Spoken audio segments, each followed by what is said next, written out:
तो नमस्कार दोस्तों, स्वागत है आप सभी का वर्ल्ड टॉक्स हिंदी पर। तो देखिए, आप सभी को तो ये बात पता ही होगा कि म्यांमार जो भारत का एक पड़ोसी देश है, इस देश पर अभी मिलिट्री का रूल चल रहा है। और ये जो मिलिट्री रूल है, ये इसी साल 8 और 9 फरवरी के बीच लगाया गया था म्यांमार पर, म्यांमार मिलिट्री के द्वारा।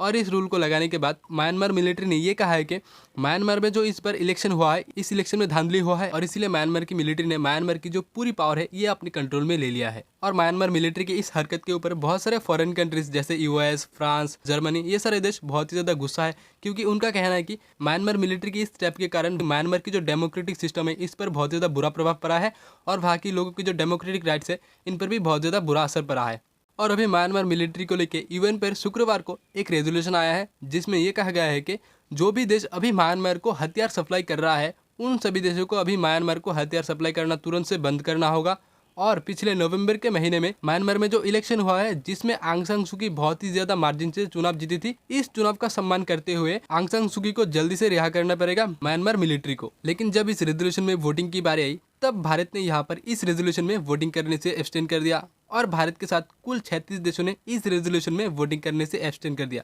जिसमें चाइना, रशिया, पाकिस्तान और भी कई देश आते हैं। और इन कंट्रीज ने ये कहा है कि ये म्यांमार का इंटरनल मामला है, और म्यांमार के इंटरनल मामले में हम लोगों को कुछ बोलने का अधिकार नहीं है। और दूसरी ही तरफ अगर हम बात करें कि कितने कंट्रियों ने इस रेजोल्यूशन के पक्ष में वोटिंग किया है, तो देखिए यहाँ पर कुल 11 कंट्रियों ने इस रेजोल्यूशन के पक्ष में वोटिंग किया है, जिसमें US, France, UK, Canada, German और भी कई देश आते हैं। और सिर्फ एक देश ने ही इस रेजोल्यूशन के विपक्ष में वोटिंग किया है, और वो है बेलारूस। तो देखिए, अब सवाल आता है कि भारत ने ऐसा क्यों किया है। भारत तो एक बहुत ही अच्छा दोस्त है अमेरिका और फ्रांस का, और ये कई बार देखा गया कि भारत, फ्रांस और अमेरिका मिलकर बहुत सारे मुद्दों पर एक साथ वोटिंग किया है, और बहुत सारे मुद्दों पर चाइना के खिलाफ होता हुआ देखा गया है। तो देखिए, इसी का नाम है इंटरनेशनल पॉलिटिक्स, और इंटरनेशनल पॉलिटिक्स में कंट्रीज सिर्फ अपना फायदा ही ढूंढता है, और जहां पर इन कंट्रीज को एक होने में फायदा दिखेगा, वहां पर ये कंट्रीज एक हो जाएंगे। एक एग्जांपल के तौर पे देखिए, अभी अमेरिका के साथ भारत का बहुत ही अच्छा रिलेशन है, लेकिन आप सोचिए, ये वही अमेरिका है जिसने 1971 में पाकिस्तान का साथ दिया था, और तब हमारे साथ सिर्फ रशिया खड़ा था। लेकिन रशिया के साथ अब हमारा जो रिलेशन है ये थोड़ा खराब होता हुआ नजर आ रहा है। तो देखिए, इंटरनेशनल पॉलिटिक्स में कब क्या हो जाए कुछ भी कहा नहीं जा सकता। और देखिए, यूनाइटेड नेशन में भारत के जो रिप्रेजेंटेटिव है तिरुमूर्ति जी,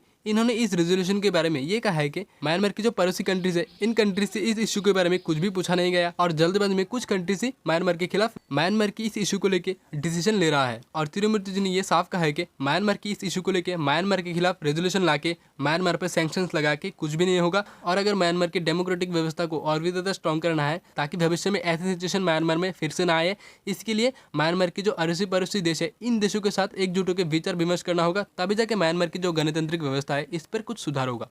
तो एंड में यही कहना चाहूँगा, अगर आपको ये वीडियो थोड़ी सी भी इन्फॉर्मेटिव लगता है तो इस चैनल को कीजिए सब्सक्राइब, और इस वीडियो को कीजिए like. So this is and this video, and thanks for watching.